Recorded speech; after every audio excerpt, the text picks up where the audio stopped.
Share बाजार में इस हफ्ते मजबूती देखी गई। सेंसेक्स 557.45 अंकों की बढ़त के साथ 76,905.51 पर बंद हुआ, जबकि निफ्टी 159.75 अंकों की तेजी के साथ 23,350.40 पर बंद हुआ।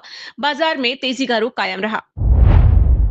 रुपया 86.19 प्रति डॉलर पर खुला। घरेलू शेयर बाजारों की मजबूती और विदेशी पूंजी प्रवाह से शुक्रवार को रुपया 17 पैसे बढ़कर 86.19 प्रति डॉलर पर खुला। गुरुवार को ये 86.36 पर बंद हुआ था। डॉलर सूचकांक 103.98 पर रहा, जबकि ब्रेंट क्रूड 72.32 डॉलर प्रति बैरल दर्ज किया गया। तकनीकी फंड्स में 3 महीने में 18.6% गिरावट।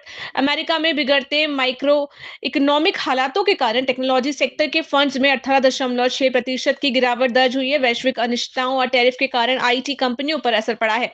अमेरिका की सुस्त आर्थिक वृद्धि सेक्टर की रिकवरी को प्रभावित कर रही है।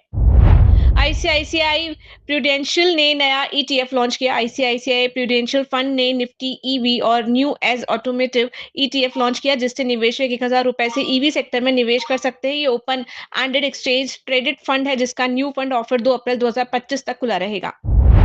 पेमेंट्स बैंकों की डिपॉजिट सीमा 5 लाख करने की मांग।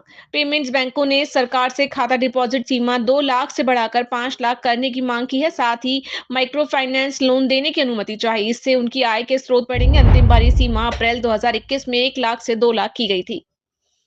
एयर इंडिया 50 बड़े विमानों की खरीद की तैयारी में। एयर इंडिया बोइंग और एयरबस में 50 बड़े विमान खरीदने पर विचार कर रही है। इसमें एयरबस A350 और बोइंग 777X मॉडल शामिल हो सकते हैं। पेरिस एयर शो तक सौदे की पुष्टि हो सकती है। ये एयरलाइंस के अंतर्राष्ट्रीय विस्तार की योजना का हिस्सा है। वॉरेन बफेट दुनिया के छठे सबसे अमीर व्यक्ति बने। वर्कशायर हैथवे के शेयरों में 16% की वृद्धि से वॉरेन बफेट की संपत्ति 164 अरब डॉलर पहुंची। उन्होंने 2024 की शुरुआत में अब तक 22.3 अरब डॉलर कमाए। इनकी कंपनी ने जापानी कंपनियों में निवेश बढ़ाया और बैंक ऑफ अमेरिका और एप्पल के शेयर बेचे। 2025 तक भारत में हवाई यात्रियों की संख्या 7% बढ़ेगी। भारत में हवाई यात्री संख्या 2025 में 7% की दर से बढ़ने की उम्मीद है। किफायती हवाई सेवाएं और बढ़ते मध्यम वर्ग से इसे बल मिलेगा।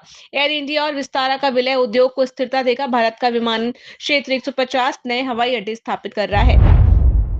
इनसाइड बैंक ने लेखांकन विसंगतियों की जांच के लिए विशेषज्ञ नियुक्त किया। इनसाइड बैंक ने 2100 करोड़ रुपए की लेखांकन विसंगतियों की जांच के लिए एक पेशेवर कंपनी नियुक्त की है। इस विसंगति से बैंक की निवल संपत्ति पर 2.35% तक प्रभाव पड़ सकता है। स्वतंत्र जांच में किसी भी चूक की पहचान व जवाबदेही तय की जाएगी। तेल गैस कंपनियों को विंडफॉल टैक्स से राहत मिलेगी। पेट्रोलियम मंत्री हरदीप पुरी ने कहा कि नए कानून लागू होने के बाद विंडफॉल टैक्स लगाना कठिन होगा। इससे निवेशकों को राजकोषीय स्थिरता मिलेगी। 2022 में भारत ने ये कर लगाया था, लेकिन अब निवेश को बढ़ावा देने के लिए इस नीति में बदलाव किया जा रहा है।